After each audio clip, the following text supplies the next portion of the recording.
Magandang araw mga ka-aerial defense, may ibabahagi na naman ako sa inyo dahil ngayong araw na ito ay may bagay tayong pag-uusapan.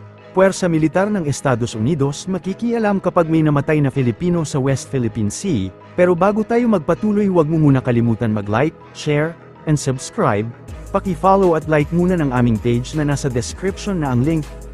Nilinaw ni Pangulong Marcos noong Lunes, ika-15 ng Abril, na kung sino mang Filipino serviceman ang masawi sa isang pag-atake sa West Philippine Sea, ang Estados Unidos ay makikialam upang ipagtanggol ang Pilipinas, habang nagpapatuloy ang mga operasyon ng gray zone o mga aktibidad na hindi matatawag na digmaan sa karagatang pinagtatalunan pa rin ng China. Sa wakas ay sinabi ni Marcos kung ano ang maghihikayat sa Mutual Defense Treaty o MDT ng Amerika sa Pilipinas. If any Filipino serviceman is killed by an attack from any foreign power, then that is time to invoke the Mutual Defense Treaty. I actually, when I spoke to him in Washington, I thanked him for making it very, very clear to everyone, and he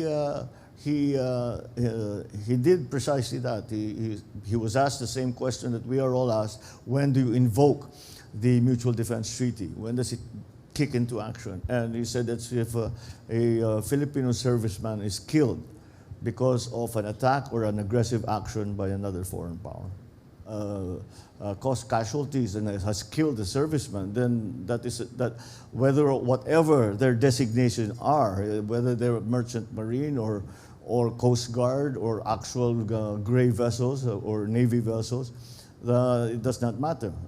That is an attack on the Philippines by a foreign power.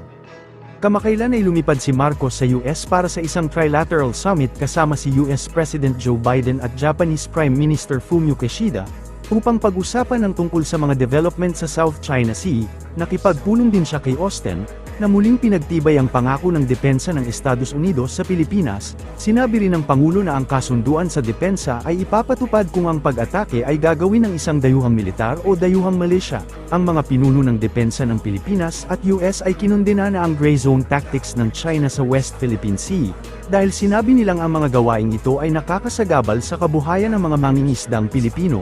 Sa isang groundbreaking feat, ang mid-range capability ng US Army ay gumawa ng unang deployment nito sa Pilipinas para sa SALOCNIB 2024. Ang missile system ay na-deploy ng 1st Multi-Domain Task Force sa Northern Luzon, noong April 11, 2024. Ang mahalagang deployment na ito nangangahulugan ng malaking pagsulong sa mga kakayahan, pagpapalakas ng interoperability, kahandaan, at husay sa pagtatanggol sa pakikipagtulungan sa Armed Forces of the Philippines. Ang 1st Multi-Domain Task Force Mid-Range Capability ay isang land-based missile system na idinisenyo upang ilunsad mula sa lupa at makabuluhang mapahusay ang multi-domain. Ang versatile launcher na ito ay maaaring magpaputok ng dalawang malalakas na missile, ang Standard Missile 6 at ang Tomahawk Land Attack Missile. Ang exercise SALOCNIB 2024 ay nagsisilbing direktang pagpapatibay sa mga layuning itinakda ng US Indo-Pacific Command at US Army Pacific, na naglalayong dagdagan ang bilateral na kakayahan para sa magkasanib na operasyon. Ang Visiting Forces Deal sa pagitan ng Pilipinas at Japan ay inaasahang malapit na matapos. Ayon kay Pangulong Ferdinand Bongbong Marcos Jr., binanggit din ni Marcos na tinalakay din niya ang Reciprocal Access Agreement kasama si Prime Minister Fumio Kishida, sa trilateral summit sa pagitan ng Pilipinas, Japan at Estados Unidos na ginanap sa Washington. Yeah, we're working on that. Yes, we are. Malapit na, that will be coming soon. We spoke about it again with Prime Minister Kishida when I was in Washington. There aren't any real conflicts in principle. It's just a question of getting the language down and defining precisely how it's going to work, the logistical systems and how that's going to work. But it should not take very much longer. I think we're very close to completion on that. Okay. Well, Balikatan is traditionally between the Philippines, which together with the Philippines and the US. It is part of our Mutual Defense Treaty that we hold these exercises every year. Now, with the inclusion of Japan into some of these exercises that we've been doing, not only Balikatan but others, I don't see any reason why Japan should not be part of those exercises in the future. And that again is I think is a good move for us to make, simply because it will make it easier for us to work together and to coordinate together, and again, so that we can do the most, focus where the problems are, maximize the resources that we have, so that we can maintain the peace and stability and freedom of navigation, and adhere totally and completely and constantly to the rule of international law, and specifically the UNCLOS. Ang RAA ay nagbibigay daan sa isang mekanismo para sa ibinahaging pagsasanay at operasyon ng militar at mas malalaking pinagsamang pagsasanay sa pagitan ng dalawang bansa. Sa ngayon, ang Pilipinas ay may umiiral na kasunduan sa mga visiting forces sa Estados Unidos at status ng Visiting Forces Agreement sa Australia. Pangulong Ferdinand Marcos Jr., tiniyak na mananaig ang batas ng Pilipinas sa gagawing joint exploration ng Pilipinas at China. We always come up against the same argument, or between China and the Philippines, because when we say that we would like to explore, they insist that these areas are in Chinese territory, and therefore Chinese law must prevail. We, of course, do not accept that. We say this is Philippine territory, and therefore Philippine law should prevail. That's really where the sticking point is. Even before I came into office, that was already the situation we're in.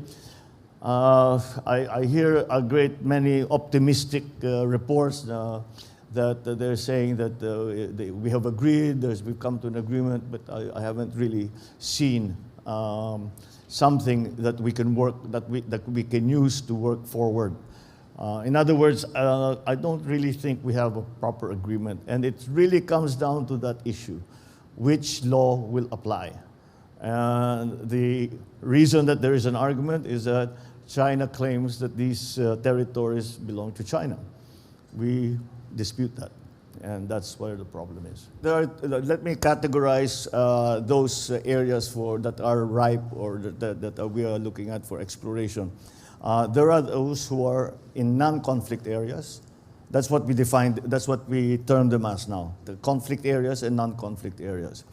And as far as the Philippines is concerned, if those prospective reserves are within the EEZ, conflict area or otherwise, then any exploration should be conducted by the Philippines. So if however we choose to do it, if we choose to do it by ourselves, if we choose to do it in partnership with other corporations, or which we probably will be the case, because we don't have the capacity for that very large-scale heavy engineering in terms of exploration. Para sa mas madaming update tungkol sa ating defense, abangan lamang ang aking mga bagong video. Para naman sa mga gusto magpa-shoutout, mag-comment lamang po at share, paki-follow at like muna ng aming page na nasa description na ang link. Huwag mo na rin kalimutan mag-like, share, and subscribe. Pindutin mo na rin ang bell para updated kayo sa aking mga video. Maraming salamat po.